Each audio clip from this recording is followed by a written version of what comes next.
Nah, jadi kita review sedikit temuan minggu lalu ya. Kita sudah belajar tentang bilangan kompleks. Jadi bilangan kompleks ini adalah perluasan dari bilangan real. Kita bisa nyatakan setiap bilangan kompleks dalam bentuk Z sama dengan X ditambah I kali Y. Dengan I itu adalah akar min 1 dan XY adalah bilangan real yang kita sebut bagian real dan bagian imajiner ya dari suatu bilangan kompleks Z. Nah, kemudian kita bisa nyatakan juga dalam bidang kompleks ya. Jadi dalam kartesian di mana sumbu mendatar adalah bagian real, sumbu vertikal adalah bagian imaginary. Nah, kemudian kita juga bisa nyatakan dalam bentuk polar, ya, jadi R dikali E pangkat I theta, dengan R adalah akar X kuadrat plus Y kuadrat, dan theta adalah tangan inverse Y per X. Ya. Jadi R itu kita sebut sebagai modulus dari Z, dan theta itu kita sebut argumen dari Z. Nah, kemudian E pangkat I theta itu adalah cos theta plus I sin theta gitu ya. Itu adalah definisi dari E pangkat I theta. Nah, di sini kita beberapa properti dari fungsi eksponen E pangkat I theta. Nah, di sini kita bisa turunkan beberapa identitas trigonometri gitu ya. Nah, kemudian kita juga belajar bagaimana konversi dari kartesian ke polar, dari polar ke kartesian. Nah, kemudian kemarin kita juga membahas terkait dengan operasi-operasi ya pada bilangan kompleks. Ada penjumlahan, pengurangan, kemudian kita belajar perkalian, ada juga kompleks konjugasi. Di sini kita bisa definisikan modulus sebagai akar kali Z bar ya dikali kompleks konjugatnya. Kemudian kita juga bisa nyatakan bagian real dan imaginary part dari suatu bilangan kompleks dengan menuliskan sebagai kombinasi linear ya dari Z dan kompleks konjugat dari Z bar.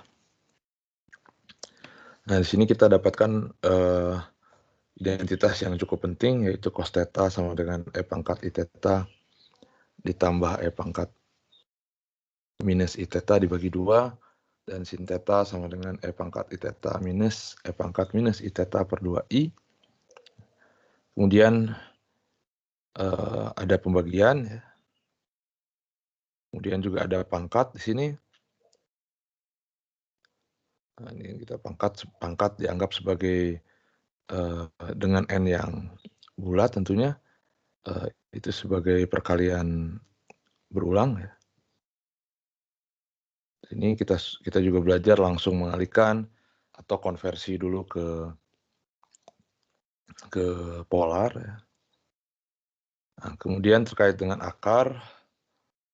Nah, jadi akar ini menjadi problem sebenarnya karena berbeda dengan akar di bilangan real, di mana secara umum fungsi akar ini dia nilainya jamak ya, atau tidak tunggal gitu, nilai banyak. Contohnya misalkan Z pangkat 1/4 untuk Z sama dengan 1 ya, itu ada 4 akar gitu ya nilainya. Kita sebut sebagai root of unity biasanya. Ini kita juga udah lihat beberapa contoh secara umum dalam bentuk polar seperti apa gitu ya. Nah, kemudian sedikit aplikasi terkait dengan rangkaian elektrik, ya, rangkaian listrik untuk sistem AC. Ya. Oke. Nah, ada yang mau ditanyakan dulu terkait materi yang kemarin?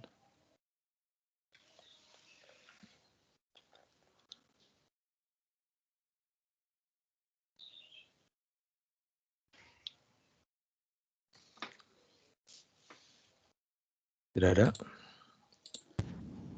Tidak ada, Pak. Oke. Nah, kalau tidak ada, saya mau mengingatkan besok adalah deadline buat tugas ya. Iya, Jangan Pak. lupa. Nah, sekarang kita masuk lagi ke fungsi kompleks ya. Nah, fungsi kompleks ini ya sebenarnya analog dengan fungsi real ya definisinya. Jadi kalau saya punya misalkan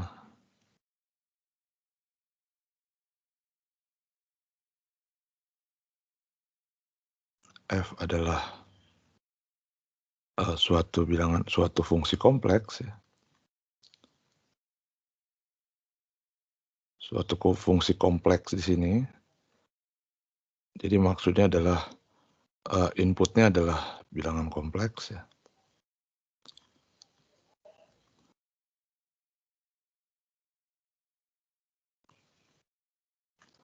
Dan outputnya juga bilangan kompleks ya.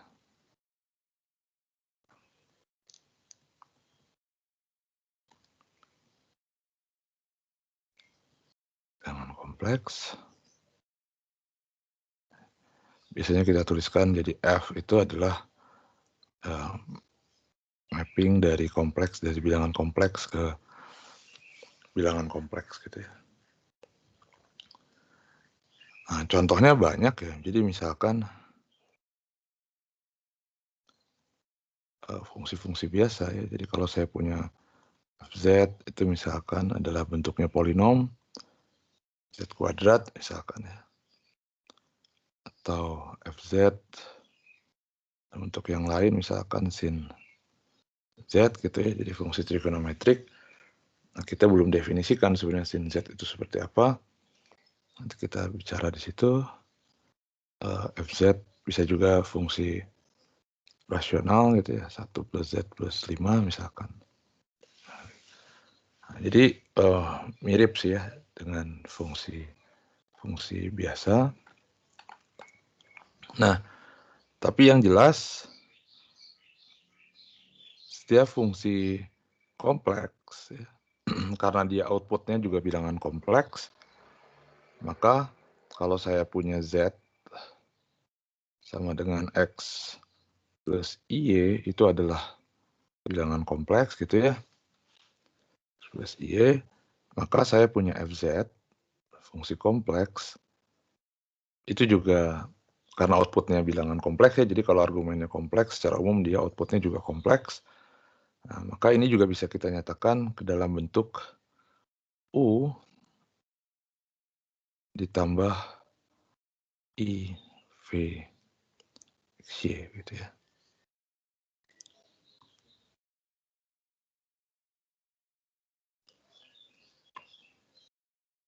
Dengan U, ini adalah bagian real dari F.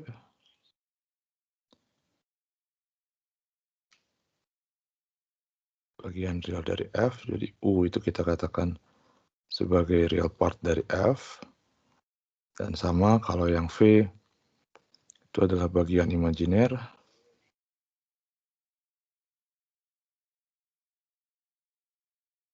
dari F. Kita tulis V sama dengan imaginary dari F.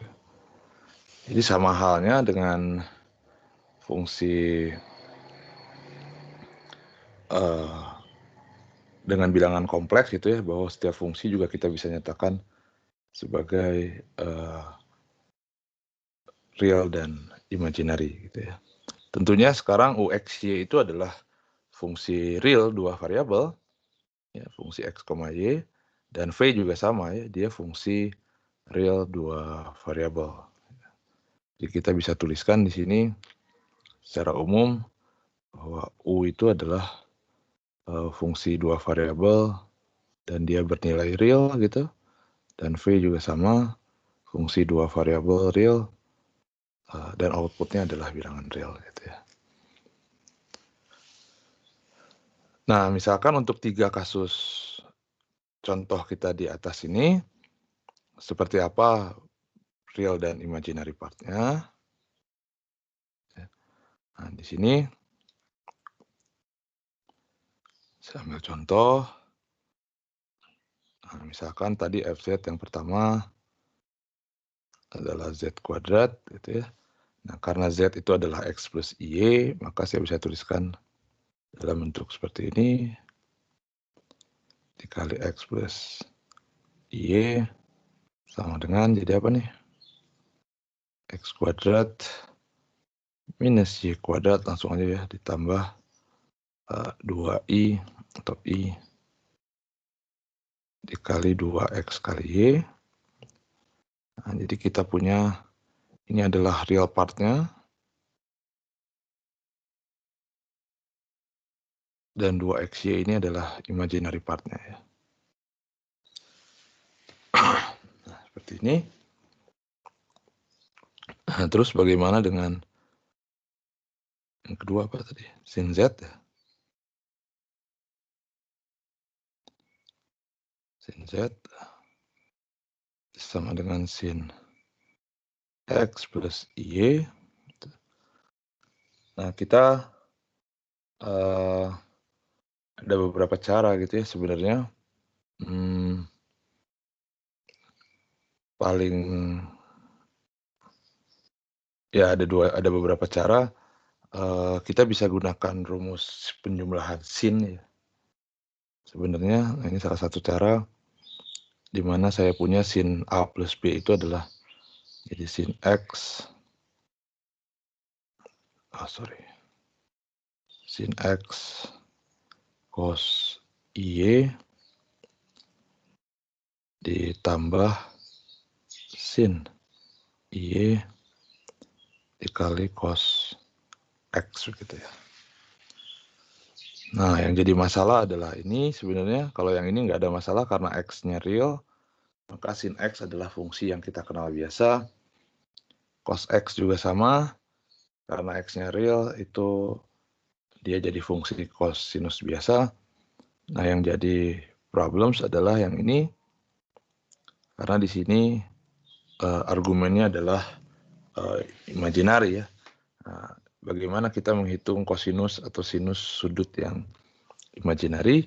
Nah, kita bisa gunakan rumusan yang kemarin.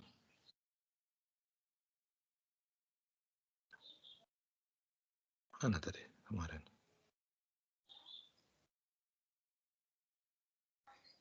Nah, ini bahwa cos theta adalah E pangkat I theta ditambah E pangkat minus I theta per 2 dan sin theta sama ya.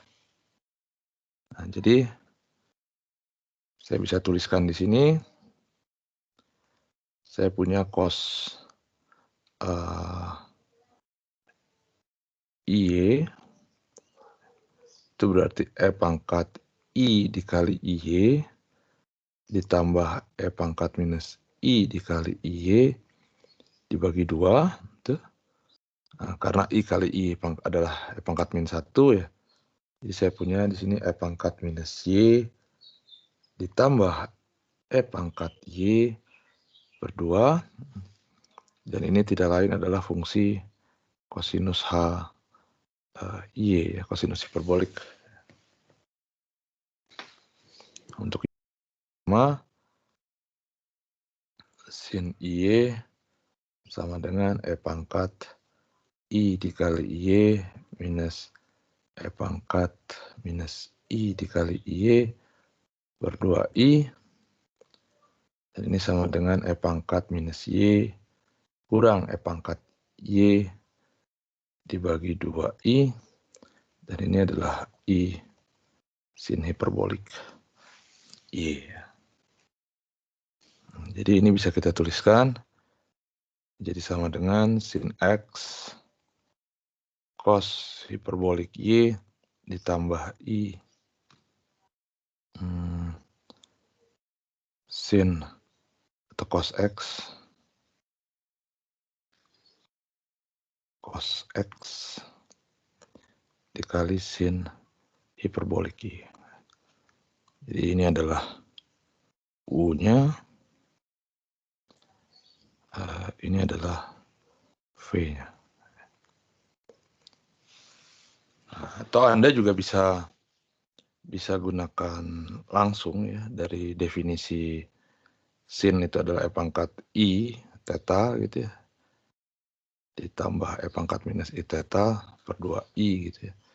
Jadi Anda juga bisa tuliskan ini ke dalam bentuk E pangkat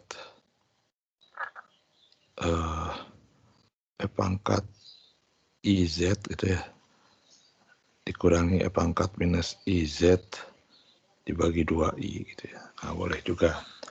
Jadi Anda tidak harus menggunakan rumus penjumlahan trigonometri.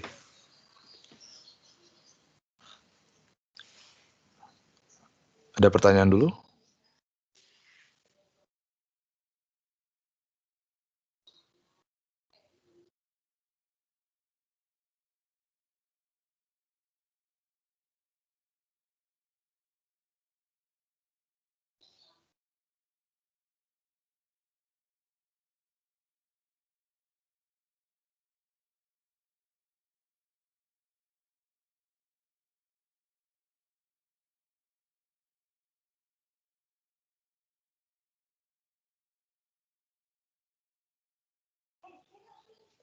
Pertanyaan?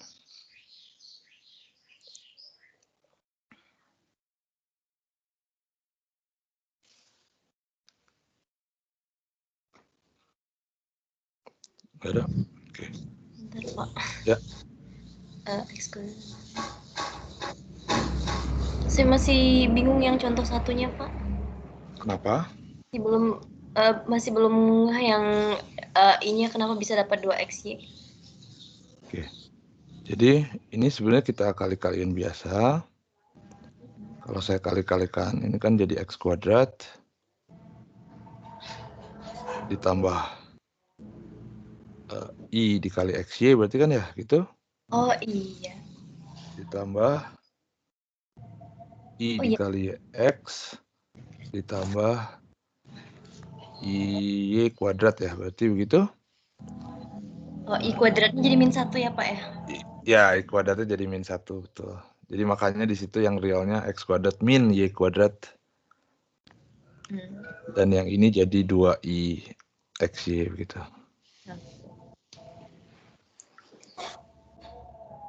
Oke?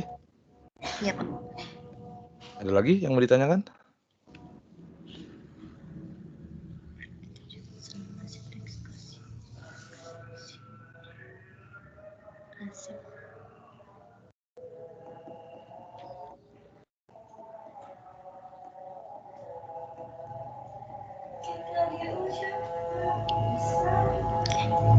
Ada lagi, Pak? Oke. Nah, yang nomor 3 juga sama. Saya punya FZ sama dengan 1 plus Z plus 5 gitu. Nah, ini adalah fungsi rasional. Seperti halnya kemarin, kalau fungsi rasional kan berarti I-nya di bawah, sedangkan kita ingin I-nya di atas. Jadi kita harus kalikan kompleks konjugatnya dulu. Jadi kalau saya kalikan kompleks konjugatnya jadi Z bar plus 5 dibagi Z bar plus 5 begitu. Nah, jadi kalau begitu saya punya di sini jadi Z bar plus 5 dibagi Z plus 5 dikali Z bar plus 5. Nah, kita hitung dulu di sini. Ya. Z plus 5 dikali Z bar plus 5 itu berapa?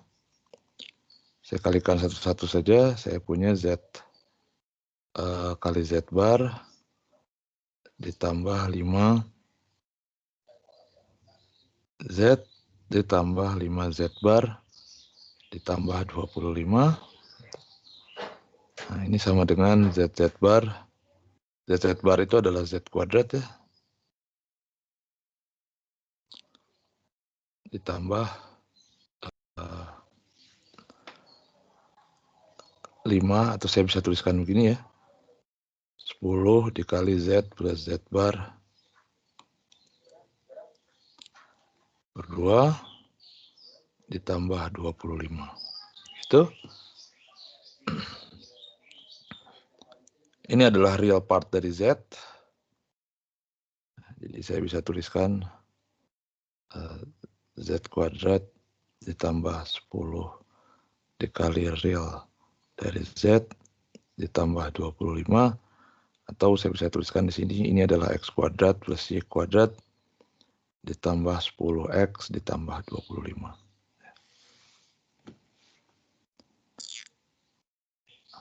Nah, jadi saya punya di sini fungsinya adalah z barnya adalah x minus y plus 5 dibagi dengan x kuadrat plus y kuadrat plus 10x plus 25, atau saya ini adalah x plus 5 dibagi dengan x kuadrat plus, atau saya bisa tulis gini ya. Ini bisa kita sederhanakan sebenarnya.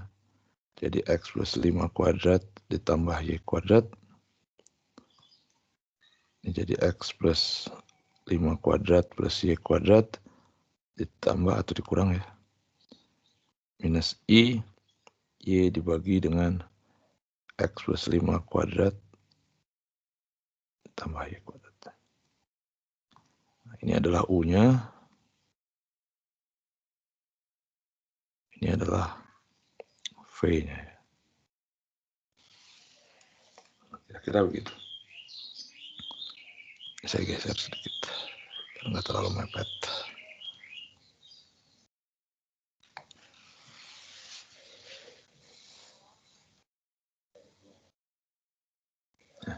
Kalau Anda bingung dengan notasi Z bar seperti ini, Anda bisa hindari sebenarnya. Jadi dari sini Anda tuliskan dulu bahwa 1 per Z plus 5 itu sama dengan 1 dibagi X plus 5 plus Y gitu ya. Jadi nanti dikalikan dengan X plus 5 minus Y, karena ini kompleks konjugatnya, dan ini X plus 5 minus Y, itu juga boleh. Anda kali-kalikan hasilnya sama pasti.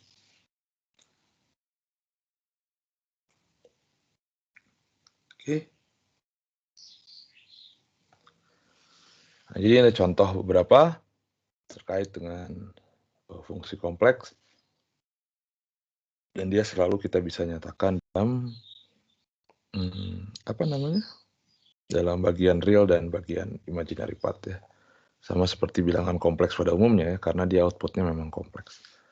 Nah, tapi yang menarik adalah bahwa sekarang fungsi kompleks ini bagian realnya adalah fungsi 2 variabel. Ya. Dan kita sudah belajar fungsi 2 variabel, kemudian bagian imaginarinya juga sama ya. Jadi fungsi kompleks ini kita bisa tuliskan sebagai 2 buah fungsi 2 variabel.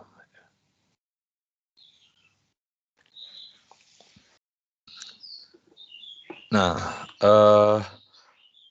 tentunya ketika kita belajar sebuah fungsi, kita harus juga tahu gitu ya bagaimana fungsi tersebut berubah di suatu titik ya. Dalam hal ini di bidang kompleks, kalaupun dia berubah, bagaimana range-nya segala macam gitu ya. Nah, itu nanti terkait dengan turunan ya. Terkait dengan kalkulus ya, di suatu dari suatu fungsi gitu ya. Nah, sekarang saya perkenalkan istilah yang spesifik ada di fungsi kompleks yang tidak ada di real gitu ya. Nah, itu yang kita sebut sebagai kondisi atau fungsi holomorfik namanya.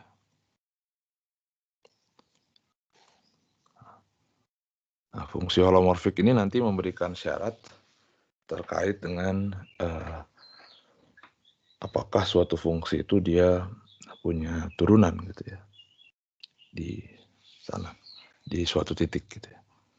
Nah, jadi kalau saya punya misal f adalah suatu fungsi kompleks,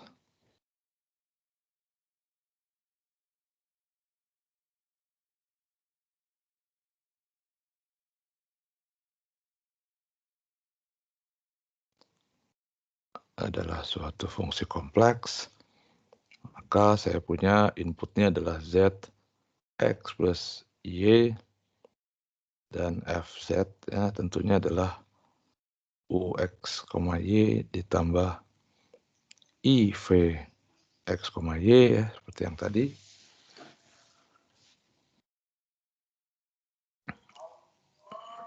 Fungsi x, fungsi f itu kita katakan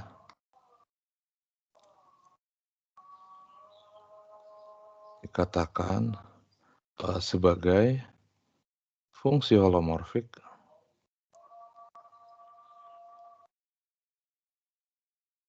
pada suatu daerah atau region ya, jika dan hanya jika di region tersebut, region atau daerah tersebut,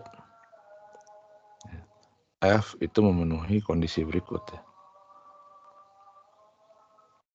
Memenuhi dua kondisi berikut. Kondisi yang pertama itu adalah do U, do X itu harus sama dengan do V, do Y. Dan kondisi kedua itu adalah do U, do Y sama dengan minus do V, do X. Ya.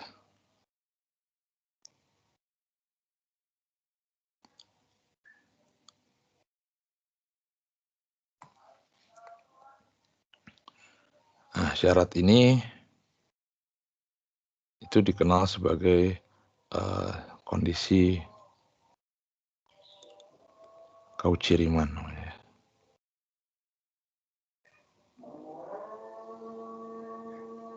Atau saya singkat CR.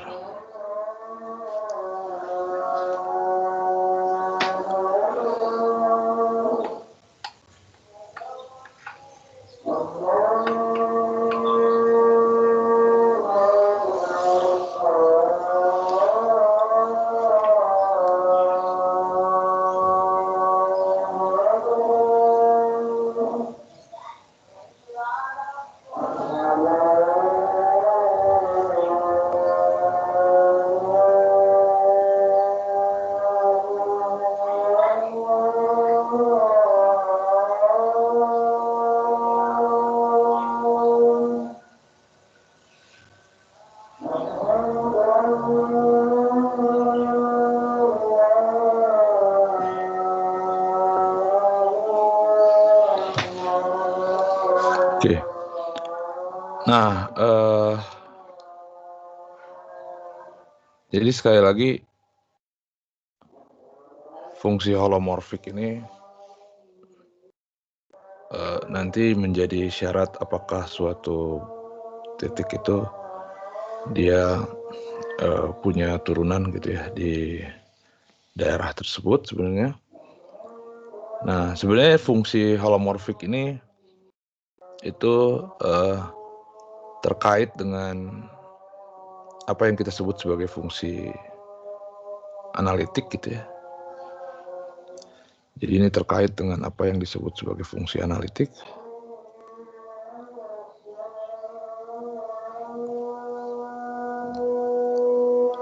Dengan fungsi analitik ya. Nah, kalau fungsi analitik di bagian di real juga sama. Dia apa namanya? Di real juga ada gitu ya. Di fungsi real juga ada, tapi kalau holomorfik saya pikir ya nggak ada istilahnya. Nah, jadi kalau tadi fungsi holomorfik itu dia punya turunan, kalau fungsi analitik nanti kita lihat bahwa fungsinya itu bisa kita nyatakan sebagai deret pangkat ya. Itu adalah fungsi yang analitik deret pangkat yang konvergen tentunya. Nanti juga kita akan membahas istilah deret pangkat itu. Nah, kalau di fungsi real itu suatu fungsi itu punya turunan gitu ya, smooth gitu. Itu belum tentu dia analitik gitu. Nah, tapi Kalau di fungsi kompleks, kalau dia fungsinya punya turunan atau holomorfik itu dia sudah pasti analitik gitu. Nah, oleh karena itu biasanya ketika kita belajar tentang fungsi kompleks, istilah analitik dan holomorfik ya, note aja, istilah holomorfik dan analitik biasanya analitik pada fungsi kompleks itu suka dipertukarkan.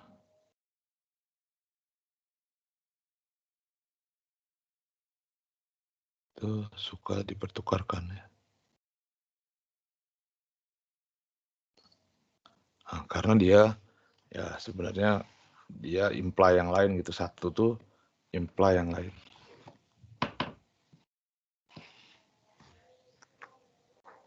Jadi artinya kalau dia holomorfik maka dia analitik gitu ya.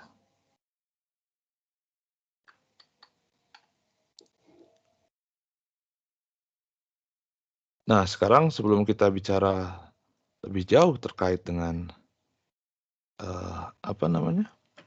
fungsi holomorfik itu, nah, kita perkenalkan dulu beberapa definisi di sini.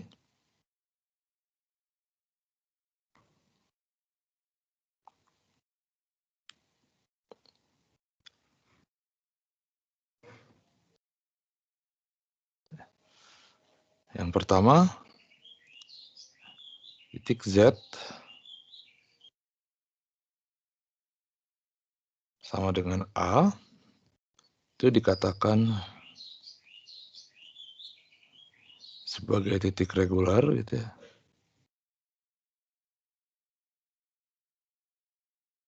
Regular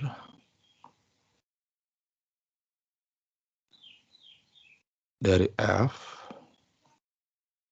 Ini kita sebut sebagai titik reguler dari F jika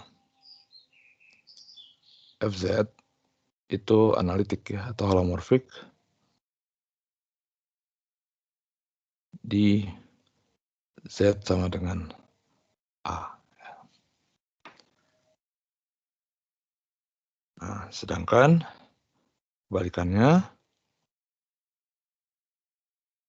titik Z sama dengan A itu dikatakan sebagai titik singular. Oke. Sini singular, yang satu regular, yang satu singular dari F jika FZ tidak holomorfik. Tidak holomorfik di Z sama dengan A.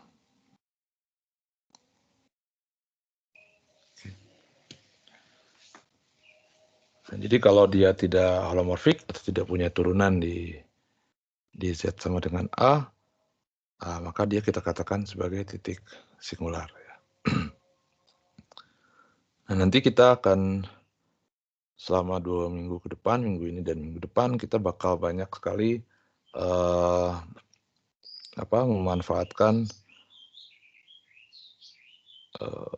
istilah ini gitu ya, menggunakan istilah titik regular dan titik singular dari suatu fungsi kompleks ya. Nah, jadi ini adalah definisi ya. Nah sekarang, oke, beberapa konsekuensi terkait dengan Cauchy-Riemann.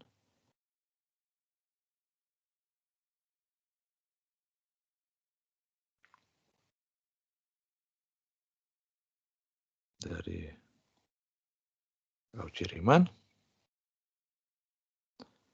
Yang pertama, itu misalkan F, Z tentunya sama dengan U plus IV gitu, ya, adalah fungsi yang holomorfik. Kalau dia holomorfik, berarti dia memenuhi kondisi Cauchy-Riemann. Maka kalau saya turunkan F itu terhadap Z bar gitu ya.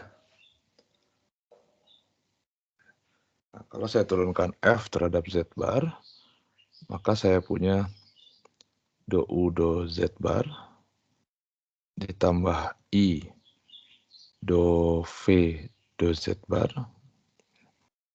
Nah, sekarang kita bisa manfaatkan aturan rantai untuk menghitung U Z bar dan V Z bar. Jadi ini catatan sedikit sambil ngulang-ngulang tentang fungsi dua variabel. Jadi ketika Z itu adalah X plus IY dan Z bar itu adalah X minus IY. Nah, tentunya dari sini kita bisa dapatkan bahwa X itu adalah setengah Z plus Z bar. Dan Y juga sama 1/2I Z minus Z bar ya, yang kemarin yang tadi bahwa real part itu adalah pasti setengah Z plus Z bar dan imaginary partnya adalah 1/2I Z minus Z bar gitu. Nah, jadi di sini kita bisa cek bahwa do X do Z bar, nah saya turunkan X terhadap Z bar, itu adalah setengah tentunya. Dan do Y do Z bar itu sama dengan min 1/2I. Jadi dari relasi ini saya dapatkan do X do Z bar sama dengan setengah, saya turunkan saja. Dan Y saya turunkan terhadap Z bar itu min 1/2I. Nah, sehingga dari relasi ini saya bisa gunakan aturan rantai karena U itu adalah fungsi XY ya. Jadi saya punya do U do X dikali do X do Z bar ditambah do U do Y dikali do Y do Z bar itu ditambah I. Nah, saya lakukan untuk yang V do V do X dikali do X do Z bar plus do V do Y dikali do Y do Z bar. Nah, sekarang kita cek do X do Z barnya adalah setengah, do Y do Z barnya adalah min 1/2I atau sama dengan I/2 ya, saya bisa tuliskan. I-nya saya pindahkan ke atas, jadi I/2 saya kalikan I/I. Jadi ini sama dengan setengah do U do X min I/2 do U do Y ditambah I-nya saya masukkan ke dalam aja. Jadi I/2 do V do X, ini jadi plus per 2 do V do Y. Nah, sekarang saya kumpulkan yang real dengan yang real dan yang imaginary dengan yang imaginary. Saya punya di sini jadi setengah. Ini adalah yang real dan ini yang real. Jadi do X plus do V do Y ditambah I/2. Nah, yang imaginary adalah yang do U do Y dan do V do X ya. Do U do Y plus min ya. Salah. Do V do X dulu. Min do U do Y. Nah, kita punya relasi ini akhirnya. Nah, tapi kalau saya lihat dari Cauchy-Riemann itu bilang bahwa do U do Y sama dengan do V do X dan do U do X sama dengan minus do V do Y. Kalau lihat di sini,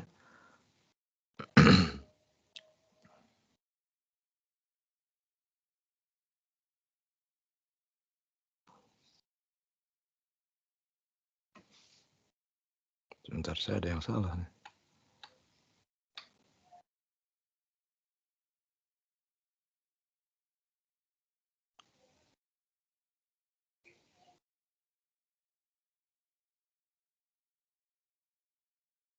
Dove doye mana?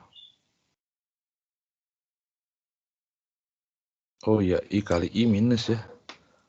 Ini minus.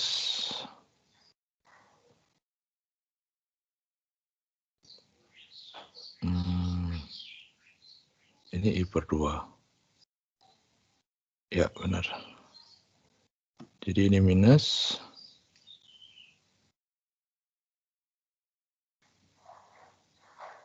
Ini plus ya. Jadi salah saya. Balik.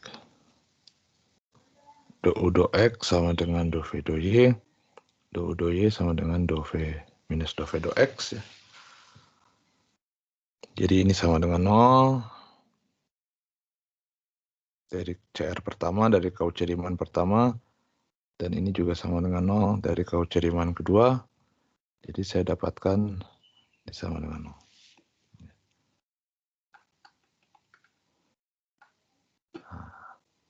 Artinya apa? Artinya ya berarti kalau gitu, kalau saya punya F itu adalah fungsi holomorfik,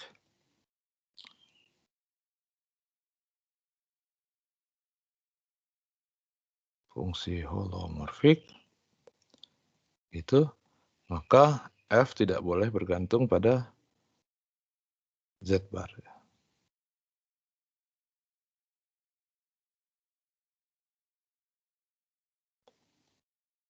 Jadi kalau Anda lihat fungsi kompleks yang dia ada Z barnya, berarti dia tidak holomorfik. Gitu.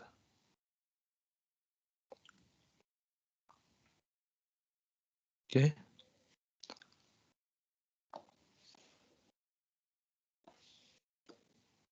Jadi ini adalah konsekuensi pertama dari fungsi Cauchy, dari kondisi Cauchy Riemann ya, bahwa F itu tidak bergantung pada Z bar, artinya turunan F terhadap Z barnya sama dengan 0. Yang kedua, konsekuensinya itu lagi kalau misalkan F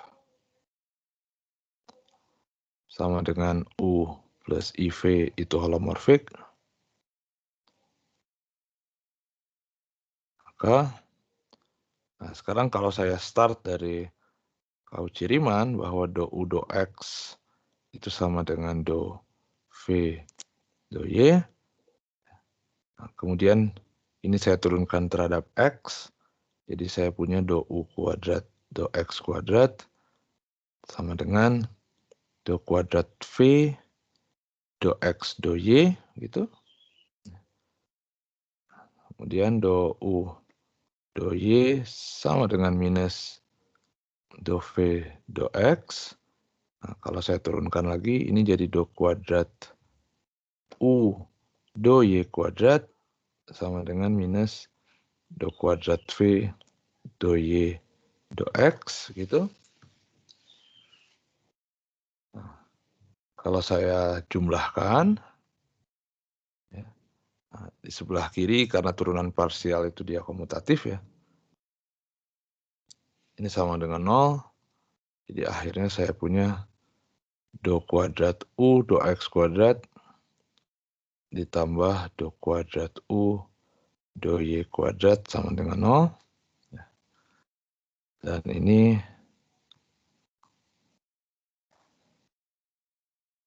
tidak lain adalah Laplacian ya. Kalau kita kemarin belajar, ini Laplacian kuadrat sama dengan 0. Laplacian ya. Del kuadrat U sama dengan 0. Anda bisa tunjukkan sama untuk kasus V sama ya. Jadi untuk V juga sama. Untuk V juga sama. Bahwa do kuadrat V do X kuadrat ditambah do kuadrat V do Y kuadrat juga sama dengan 0.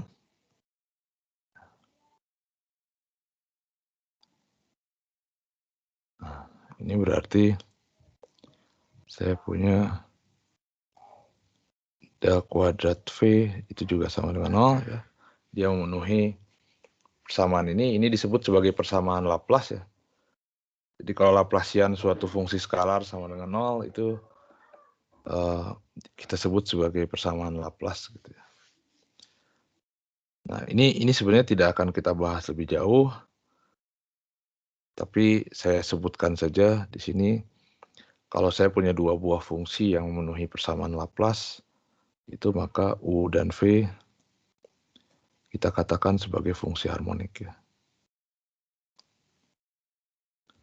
Fungsi harmonik dalam hal ini berarti dia memenuhi persamaan Laplace yang ini.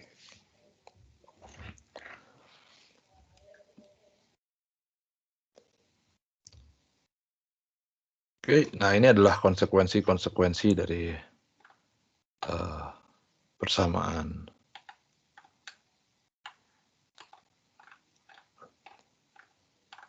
plus gitu ya.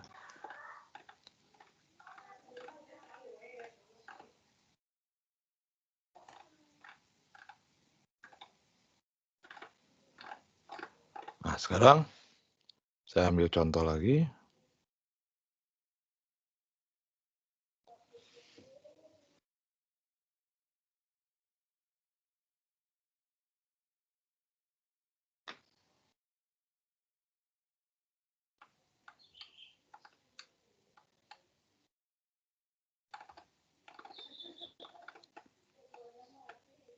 Nah, misalkan saya punya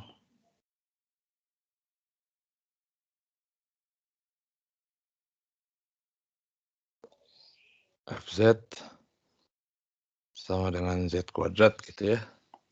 Nah, tadi kita sudah tuliskan Fz sama dengan Z kuadrat itu adalah X kuadrat min Y kuadrat ditambah I dikali 2XY. Ini adalah U XY, ini adalah V XY. Ya. Nah, bisa dilihat di sini sebenarnya di sini kelihatan sih ya, kelihatan dalam artian kalau saya punya fungsi f sama dengan fx itu ya di fungsi real sama dengan x kuadrat gitu. Kalau fx sama dengan x kuadrat kan dia terdefinisi untuk seluruh x ya, bilangan real. Jadi x di mana juga semua sama gitu ya. Ada definisinya gitu ya. Nah, di situ sebenarnya kelihatan bahwa harusnya ini juga sama ya, terdefinisi di mana-mana. Dan sekarang kita tinggal cek apakah dia memenuhi kondisi Cauchy-Riemann gitu ya. Jadi kalau saya cek kondisi Cauchy-Riemann, yang pertama tentunya adalah saya punya do U do X itu sama dengan do V do Y.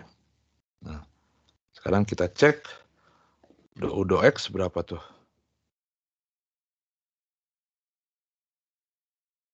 U-nya adalah X kuadrat min Y kuadrat. Berarti do U do X itu sama dengan 2X dan do U do Y sama dengan do U do Y. Do V do Y sama dengan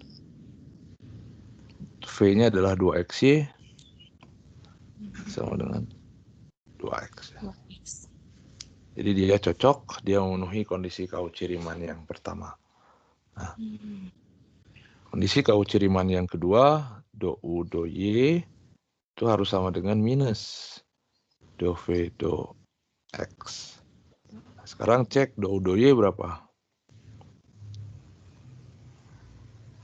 Minus 2Y karena X kuadrat min Y kuadrat ya, kalau saya turunkan terhadap Y jadi minus 2Y sama dengan do V do X. V-nya mana? 2XY. Kalau saya turunkan terhadap X, itu jadi 2Y, tapi ada minusnya. Ada minus di sininya, di depannya. Jadi ini juga cocok. Nah, jadi fungsi fz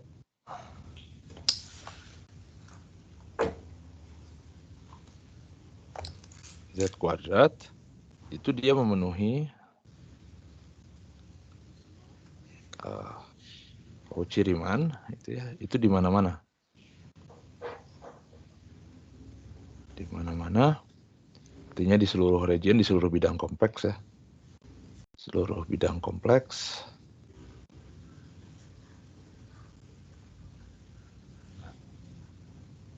Nah, oleh karena itu dia holomorfik di seluruh region, di seluruh bidang kompleks.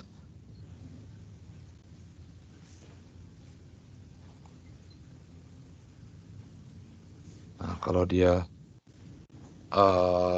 holomorfik di seluruh bidang kompleks, istilah ini ada namanya khusus. Ya. Jadi kalau dia holomorfik di seluruh bidang kompleks, terdefinisi di mana-mana, kondisi Cauchy Riemann-nya terpenuhi di mana-mana, ini kita sebut sebagai fungsi entire namanya.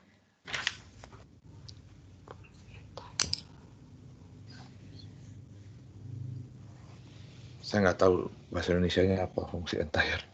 Entire itu berarti keseluruhan gitu ya mungkin.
Pertanyaan dulu.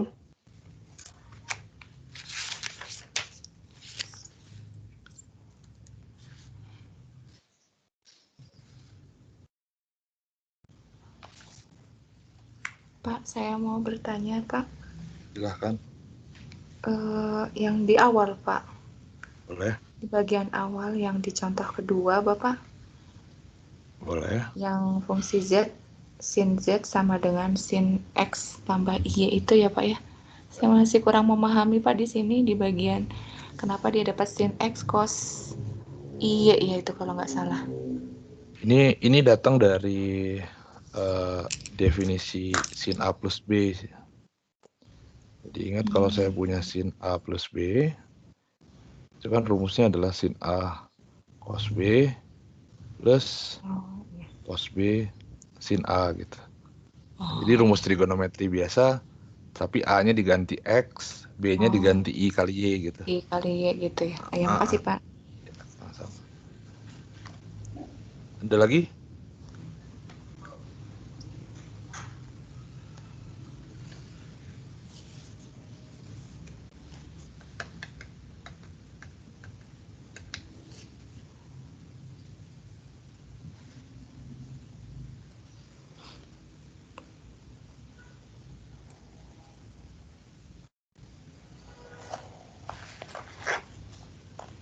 Ada lagi pertanyaan?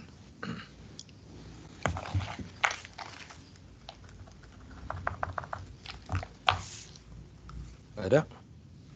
Oke. Nggak ada. Misalkan saya ambil contoh kedua, FZ. Nah, saya pilih yang lain aja dari yang tadi, saya sebut Z minus I misalkan.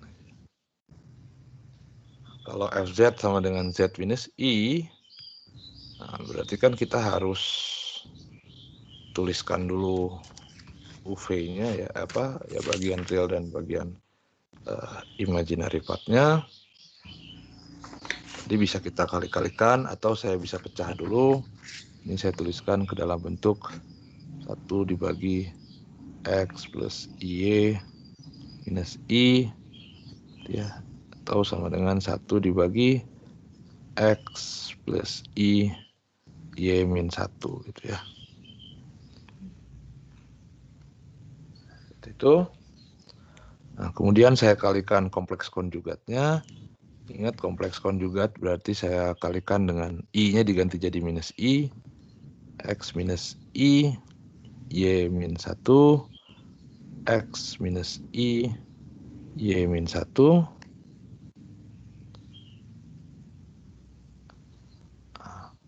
Berarti saya punya di sini yang bawahnya tinggal modulonya, atasnya tetap ya X minus I, Y min 1 dibagi dengan X kuadrat ditambah Y min 1 kuadrat. Nah, jadi ini bisa kita pecah. Real partnya tentunya adalah ini, X plus X kuadrat ditambah Y min 1 kuadrat ditambah minus ya. Atau satu saja ditambah I di sini minus Y min 1 dibagi dengan X kuadrat plus Y min 1 kuadrat. Nah, tentunya ini jadi U-nya. Ini jadi V-nya. Oke. Nah, lihat di sini. Sekarang F ini dia punya titik singular. Jelas di sini bahwa F itu terdefinisi di seluruh bilangan kompleks ya, di seluruh atau di bidang kompleks, bukan di seluruh, di bidang kompleks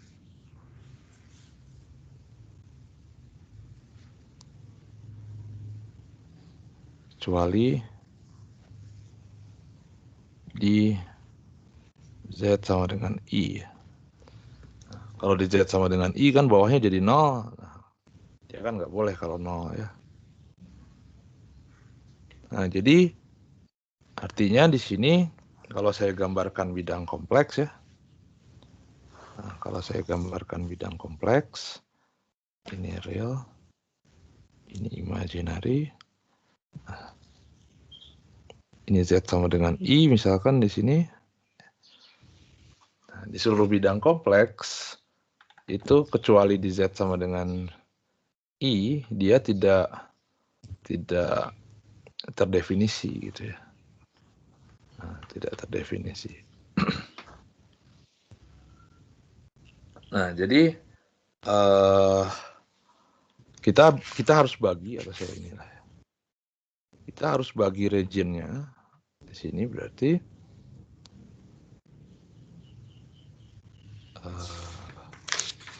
jadi kalau ini bidang kompleks yang kita punya ya.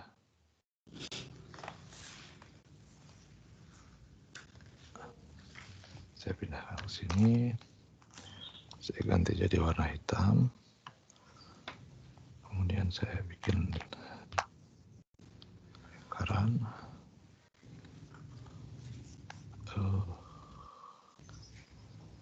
Saya bikin lingkaran.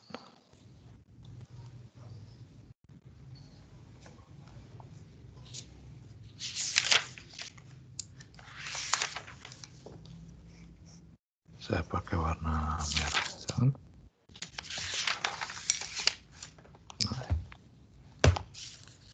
Oke. Nah, jadi ini adalah bagian real. Ini bagian imaginary. Ini adalah Z sama dengan I di sini.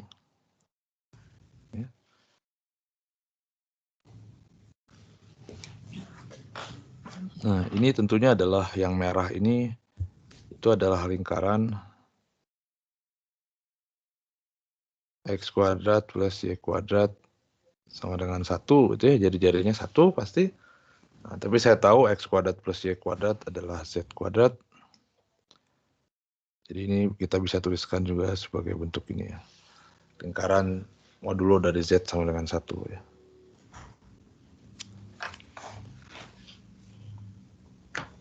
Nah, ini adalah titik singular dari si F-nya. Ini titik singular.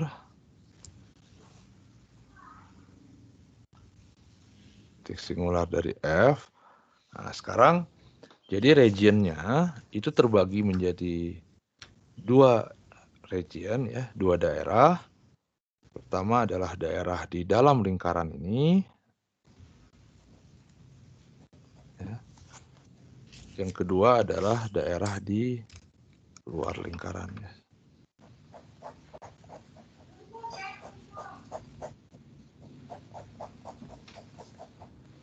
Nah, jadi ada daerah di dalam lingkaran. Ini di dalam lingkaran. Kita sebut daerah berarti kalau lingkarannya itu adalah Z sama dengan 1, maka ini harus Z-nya lebih kecil 1. Kalau di luar, ini di luar lingkaran, itu berarti Z-nya lebih besar 1. Nah, jadi bidang kompleks ini kita bagi menjadi 2 daerah. Ya, pertama di dalam lingkaran Z lebih kecil 1, dan di luar lingkaran Z lebih besar 1, atau di luar lingkaran jadi Z lebih besar 1 modulonya. Nah, batasnya adalah suatu lingkaran Z sama dengan 1. Kenapa Z-nya dipilih jari-jarinya 1 gitu ya. Nah, karena ya titik singularnya itu di I. Kalau titik singularnya di I, maka kan jari-jarinya sama dengan 1 gitu lingkarannya. Kalau kita punya fungsinya misalkan Z minus 2I misalkan, atau Z minus 4I gitu ya. Nah, kalau Z minus 4I berarti kan jari-jarinya berapa lingkarannya?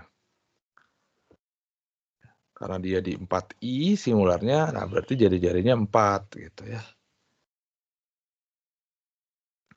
Gitu.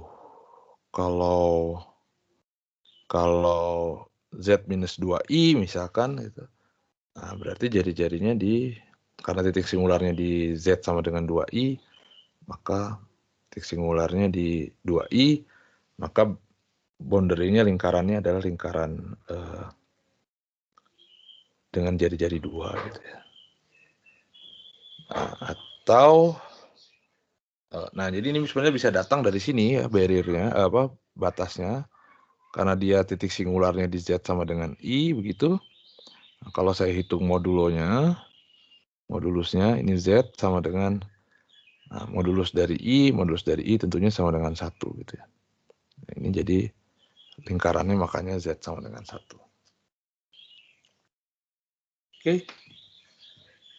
Ada pertanyaan dulu mengenai pembagian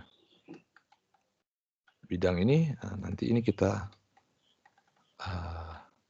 bakal banyak ketemu lagi dengan integral ini, dengan pembagian apa namanya, pembagian region seperti ini ya.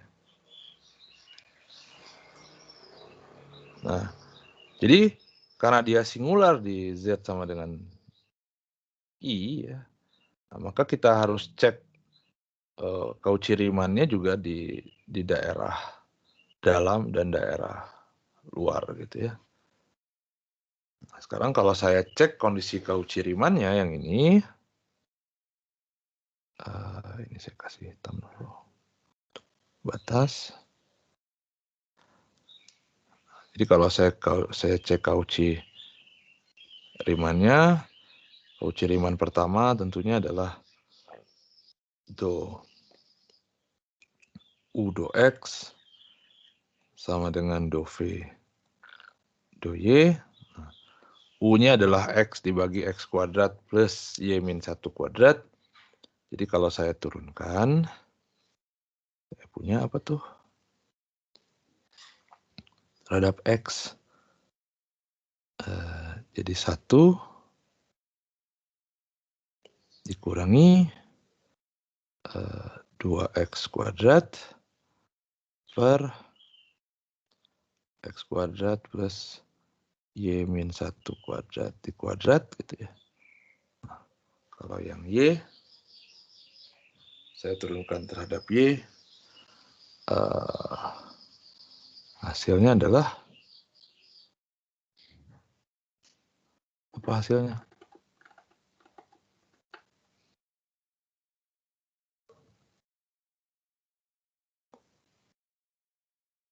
Do x.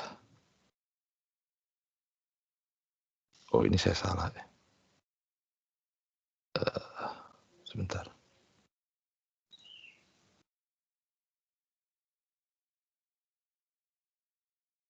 Oh, ini salah. Harusnya adalah x kuadrat plus y min 1 kuadrat minus 2x kuadrat per, saya hitung satu-satu aja lah ya. Kita hitung satu-satu aja. Jadi saya punya U, XY-nya adalah X dibagi X kuadrat plus Y min 1 kuadrat dan V minus Y min 1 dibagi X kuadrat plus Y min 1 kuadrat.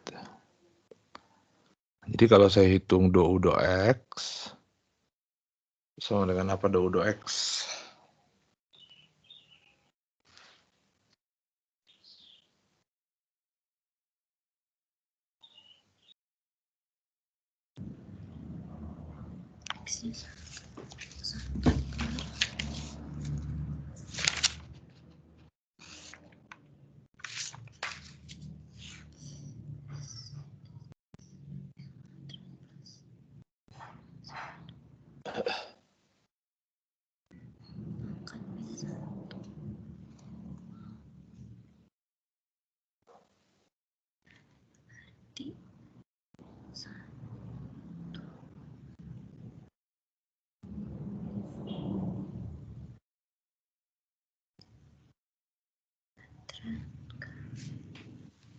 Sama dengan kita pakai U per V aja ya. Kalau U per V berarti kan U aksen V minus V aksen U dibagi V kuadrat. Jadi pertama saya turunkan atasnya X, saya turunkan terhadap X jadi 1, kalikan dengan V yang bawah, jadi X kuadrat plus Y min 1 kuadrat. Minus U V aksen. Nah, U-nya adalah X, dikalikan V aksen. V aksen itu berarti yang bawah diturunkan terhadap X. 2x. 2x, jadi sini 2x kuadrat dibagi dengan V kuadrat. X kuadrat ditambah Y min 1 kuadrat dikuadrat. Nah, ini bisa kita sederhanakan jadi Y min 1 kuadrat minus X kuadrat bagi X kuadrat plus Y min 1 kuadrat.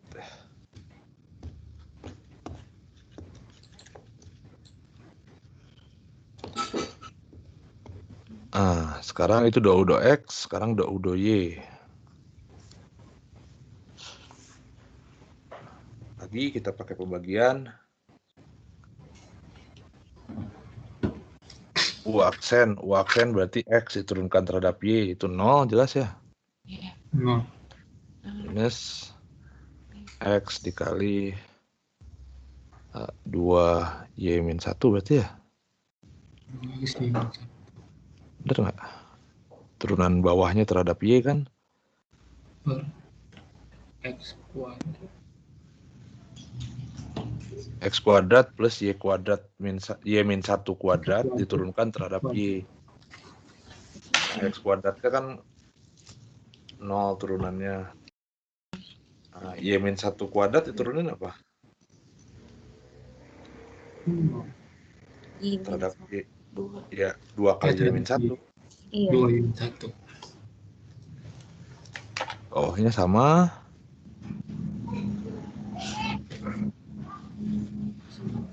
Sama dengan, jadi saya punya 2X Y min 1 dibagi dengan X kuadrat. Y min 1. Itu yang turunan yang U. Sekarang kita hitung turunan yang V. Do V do X.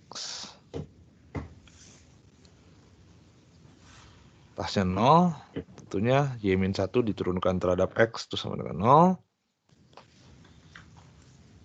Tinggal yang atas. Jadi plus karena minus-minus ya. 2X Y min 1.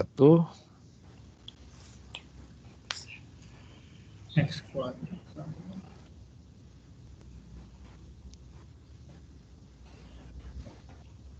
Sama dengan apa tuh? 2X Y min 1 dibagi dengan kuadrat. Nah, sekarang yang Y. Do V do Y. Atasnya diturunkan apa? Y min 1 diturunkan terhadap Y. Y itu negatif. Jadi 1 kan, tapi ada minusnya. Negatif 1. Jadi min 1 jadi min dikali dengan X kuadrat plus Y min 1 kuadrat. Dikurangi jadi plus ya.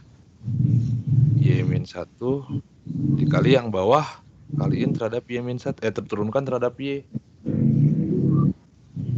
2 2 Y min 1 kan, jadi 2Y min 1 kuadrat di sini. Dibagi dengan yang panjang ini nih. X kuadrat plus Y min 1 kuadrat. Nah, ini kita bisa sederhanakan. Jadi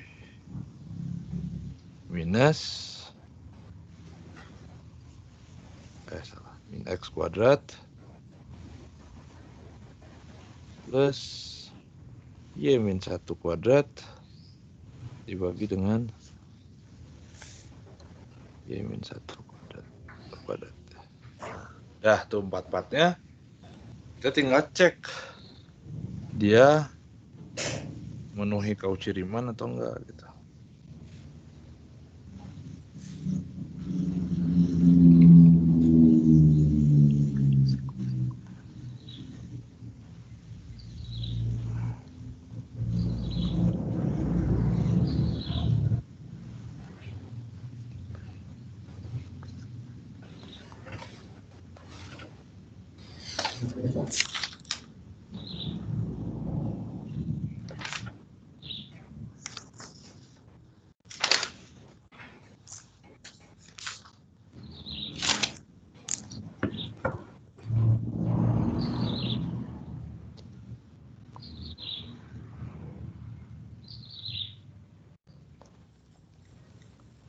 Memenuhi nggak?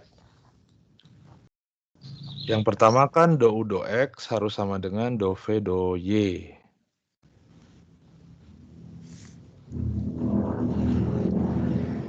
Memenuhi nggak, sama nggak? Do U do X itu harus sama dengan do V do Y. Bener nggak? do Ya, X memenuhi ya. memenuhi. Memenuhi, Pak. Memenuhi. Kedua, do U do Y sama dengan minus do V do X. Do U do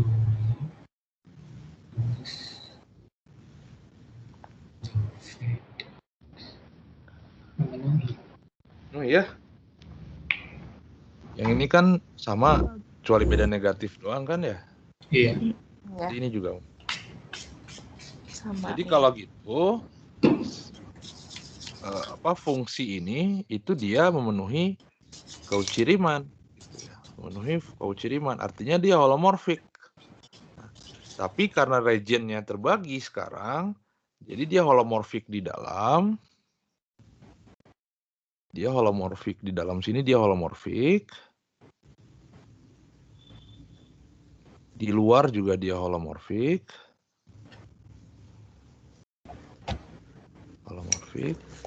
Tapi di Di lingkaran itu dia enggak, karena di lingkaran itu dia melewati titik singular gitu ya. Nah, jadi dia holomorfik di dalam, holomorfik di luar sebenarnya, ya kecuali di titik singularnya sih sebenarnya. Kecuali titik singular, tapi nanti ini membagi jadi jadi dua region begini, dibatasi oleh lingkaran ini gitu ya. Jadi dia holomorfik di dalam dan holomorfik yang di luarnya. Gitu. Artinya kalau saya cek di titik ini sembarang, misalkan di titik yang biru ini, apakah dia punya turunan? Dia punya turunan. Gitu ya. Di luar, dia juga punya turunan. Oke.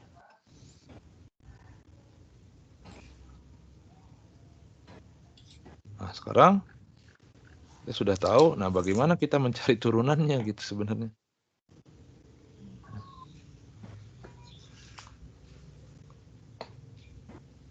Kita sudah tahu syarat-syaratnya kapan dia punya turunan, sekarang bagaimana kita mencari turunan.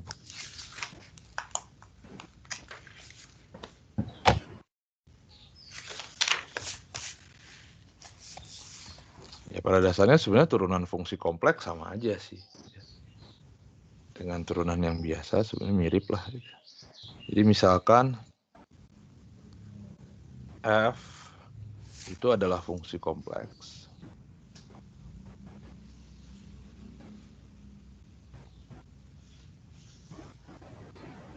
Dan holomorfik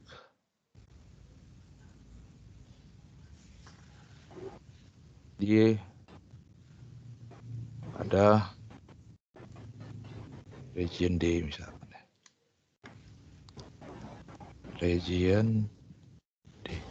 Nah, region itu daerah itu berarti kayak dia bisa seluruh bidang kompleks seperti yang ini, yang contoh A, dia entire di seluruh bidang kompleks, ya. Atau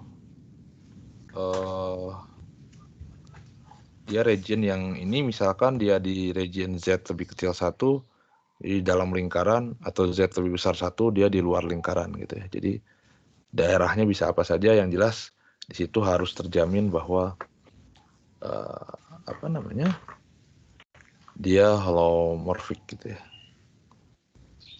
Nah, kalau dia holomorfik pada region D, maka F punya turunan di D.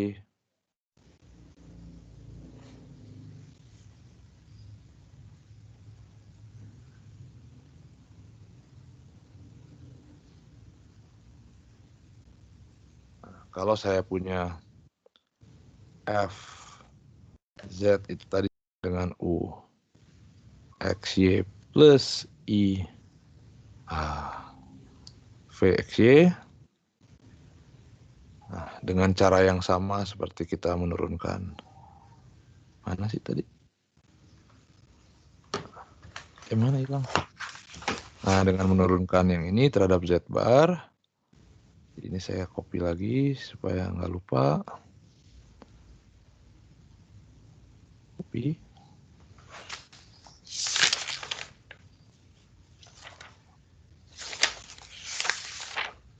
Nah, saya simpan sini.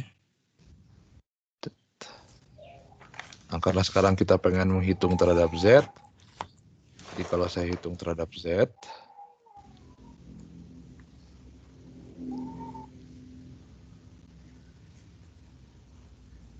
jadi do X do Z, itu sama dengan apa tuh?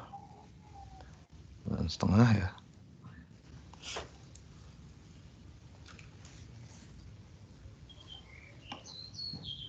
Dan do Y do Z itu 1/2 I, atau sama dengan minus I/2.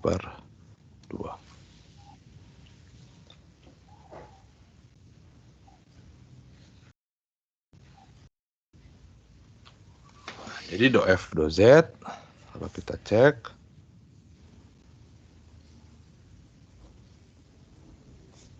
sama dengan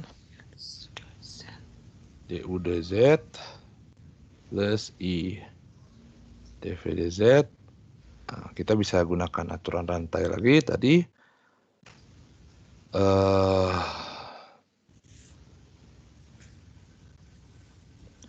DU dz itu berarti apa tuh?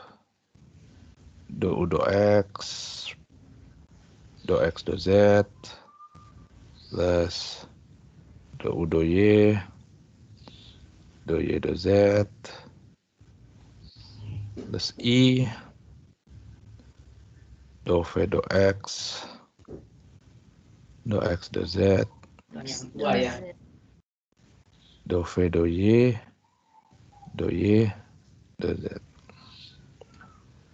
Nah, ini jadi sama dengan apa tuh? Do X do Z-nya setengah. Jadi 1/2 do U do X min I do U do Y ditambah I per 2 tentunya do V do X min I do V do Y. Sama. Kalau saya kumpulkan yang real dengan yang real jadi setengah do U do X, realnya mana sih? Plus do V do Y ditambah I per 2 do V do X min do U do Y. Nah, kalau saya pakai Cauchy-Riemann, ya, ingat dari kondisi Cauchy-Riemann bahwa do U do X itu sama dengan do V do Y, ya, dan do U do Y sama dengan minus do V do X. Nah, dari dua relasi ini bisa kita dapatkan, jadi yang do V do Y ini saya ganti, ini saya ganti, ya. Jadi saya dapatkan akhirnya ini adalah do U do X plus I do V do X. Ya. TFDZ.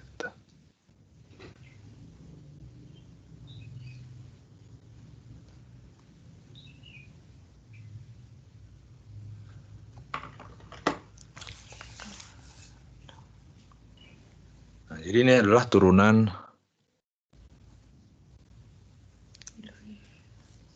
F, ya. Di mana F-nya holomorfik tentunya harus holomorfik. Karena dia harus memenuhi persamaan Cauchy-Riemann. Nah, jadi sebagai contoh tadi, kalau saya punya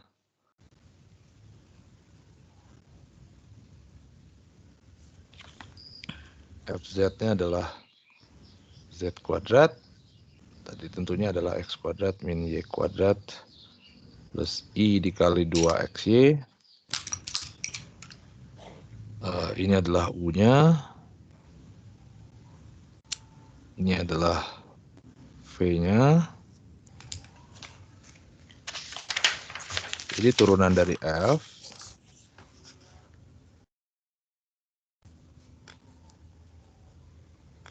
Karena dia entire ya, jadi ya udah kita biarkan saja. Sama dengan apa? Do U do X, mana U? Do U do X itu yang mana? Berapa do U do X?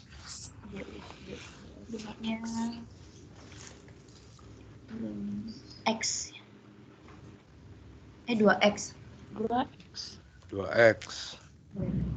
Ditambah I dikali do V do X.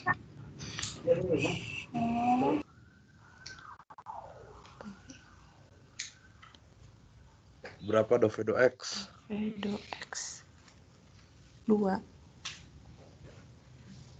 2. V-nya berapa? V-nya 2XY. 2XY. 2Y. Turunkan terhadap X. Berarti 2Y. 2Y.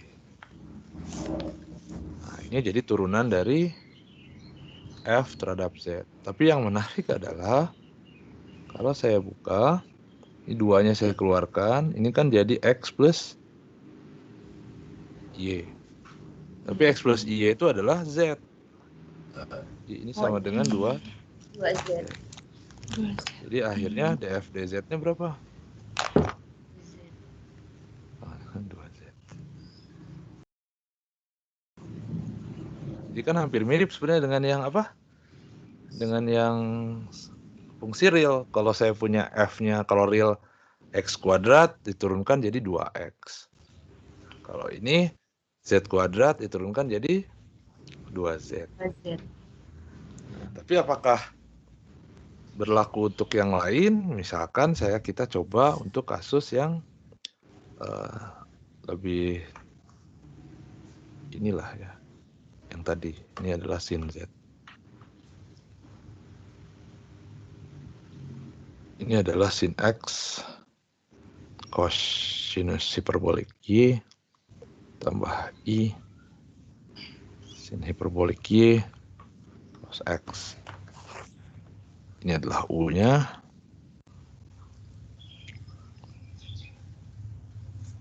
Ini adalah V-nya. Kira-kira turunannya sama dengan apa? Turunan sin Z.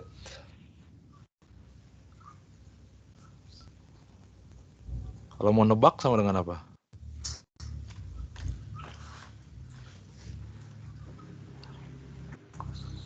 Tadi kan kalau Z kuadrat diturunkan jadi 2Z. Sin Z Kalau sin Z jadi apa kira-kira? harusnya cos Z. Jadi cos Z gitu ya. Tapi kan kita nggak tahu, harus dicek dulu. Iya.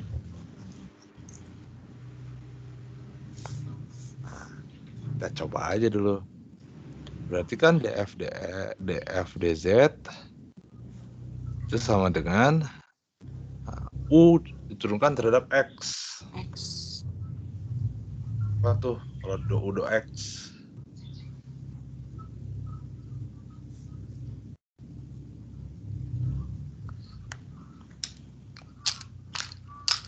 U do X, X-nya kan di sin X tuh. Sin X turunannya apa? Cos X. X. Jadi saya punya cos X, cos hiperbolik Y ditambah I do V do X. X-nya min sin X sin hiperbolik Y. Sin X sin hiperbolik Y. Oke. Sekarang balikan lagi. Saya kan tadi punya relasi mana? Jauh ke atas. Ini dia. Saya punya relasi cos hiperbolik Y itu sama dengan cos IY. Dan sin IY itu sama dengan I dikali sin hiperbolik Y. Kita punya relasi ini, jadi saya tuliskan lagi. Mana di sini? Saya punya cos hiperbolik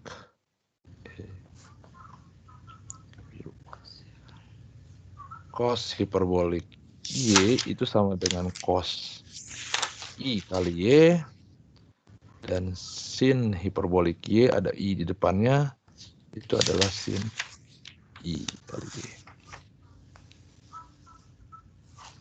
Nah, jadi dengan relasi ini saya bisa balikan lagi. Saya punya apa dong? Jadi cos X cos Y minus sin X sin I Y.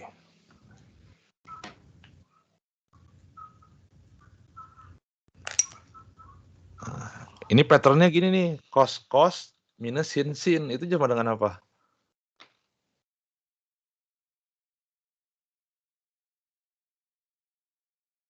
Ada ingat nggak? Kalau saya punya cos A plus B sama dengan apa sih?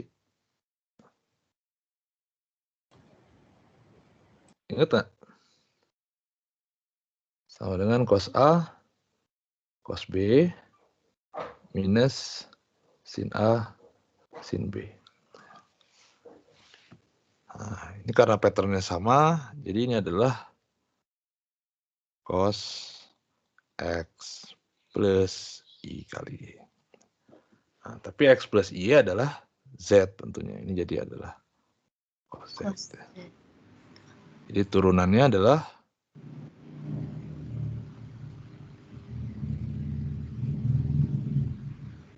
dari F adalah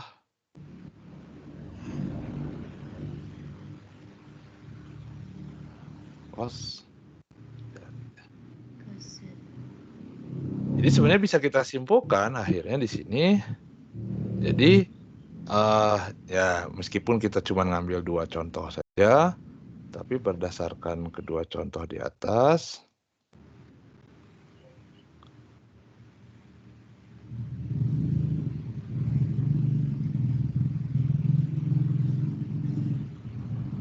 bisa kita simpulkan bahwa formula-formula itu bisa kita gunakan gitu ya. Jadi formula, rumus-rumus di turunan fungsi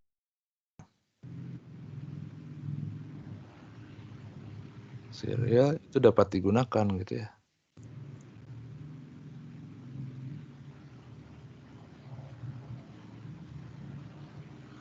Ini kita sebut misalnya aja, misalkan saya punya turunan polinom, kalau fz, atau saya punya ddz dari z pangkat n, berarti kan saya punya n dikali z pangkat n min 1, misalkan gitu ya. Itu kan biasa.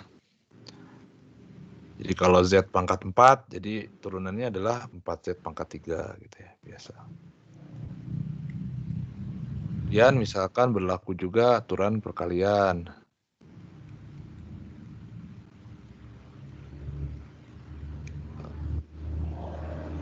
Z dikali GZ misalkan. Nah, maka ini dengan turunan F dikalikan G ditambah F dikali turunan G. Yang U V aksen plus V aksen U. U aksen V plus V aksen U gitu ya. Yang pembagian dan seterusnya ini bisa kita gunakan. Oke.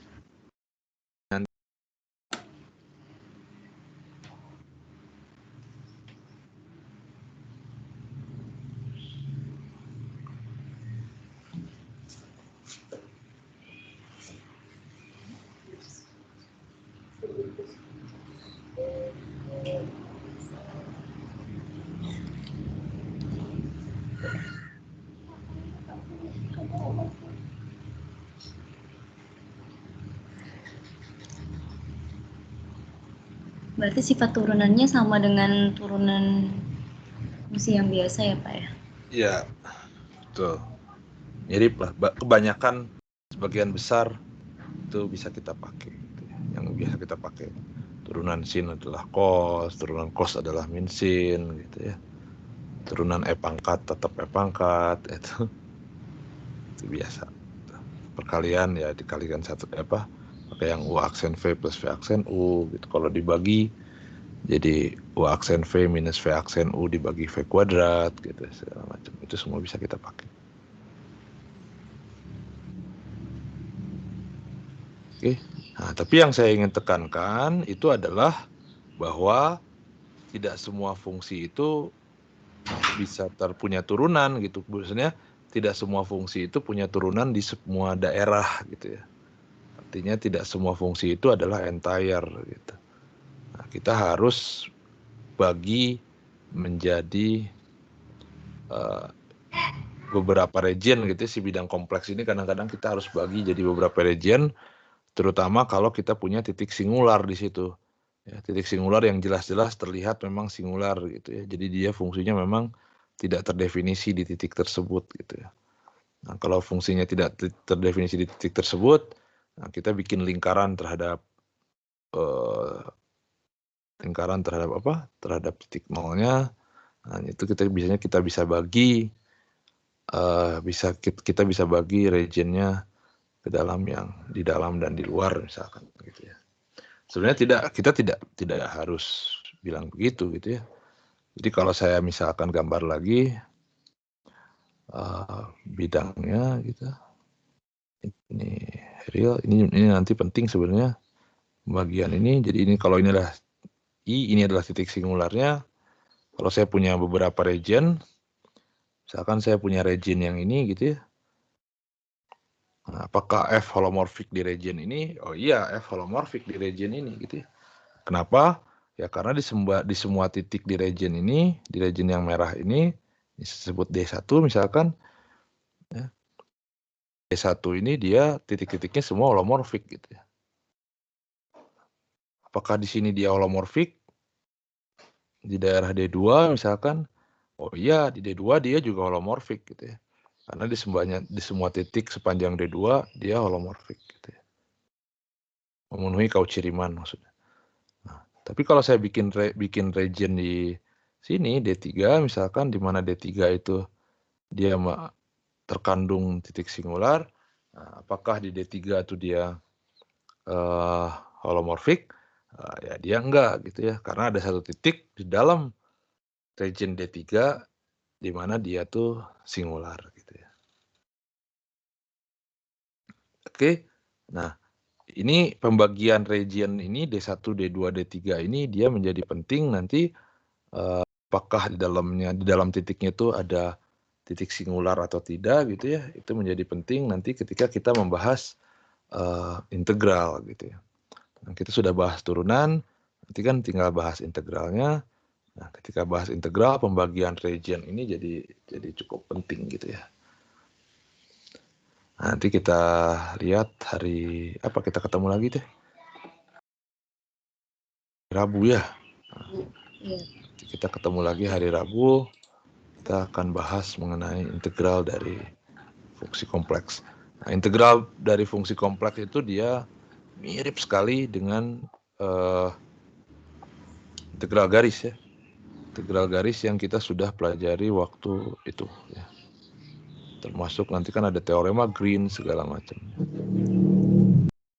Ya teorema Green sih sebenarnya kita punya teorema yang mirip lah dengan teorema Green gitu. Nggak mirip sih ya, maksudnya analog.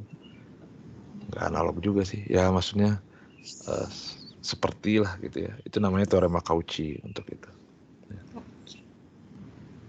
Nah jadi nanti teorema Cauchy mirip, itu integralnya sepanjang lintasan yang tertutup juga. Kalau teorema Green juga sama kan. Nah, tapi di sini kita punya Cauchy-Riemann, nanti dari Cauchy-Riemann itu kita bisa simpulkan beberapa hal. Tapi metodenya itu mirip sekali dengan integral garis ya. Karena mirip dengan medan vektor sebenarnya.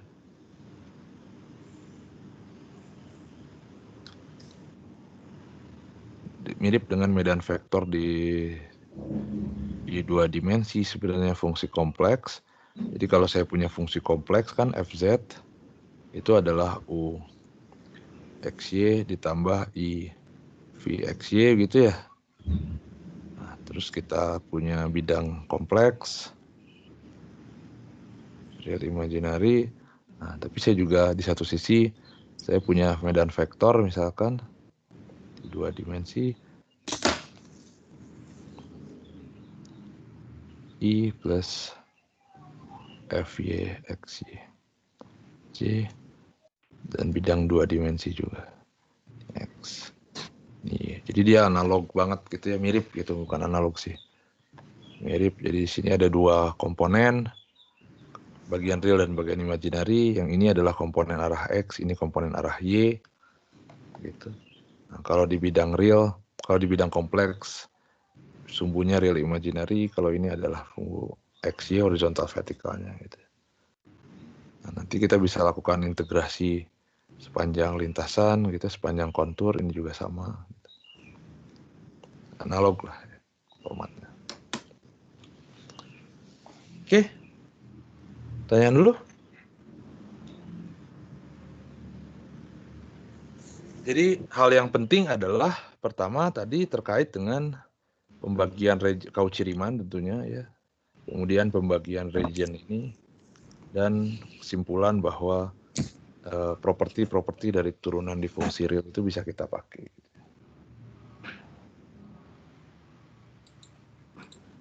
Oke, pertanyaan dulu.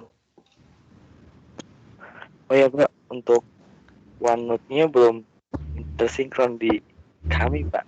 Oh iya benar. Saya sync sekarang.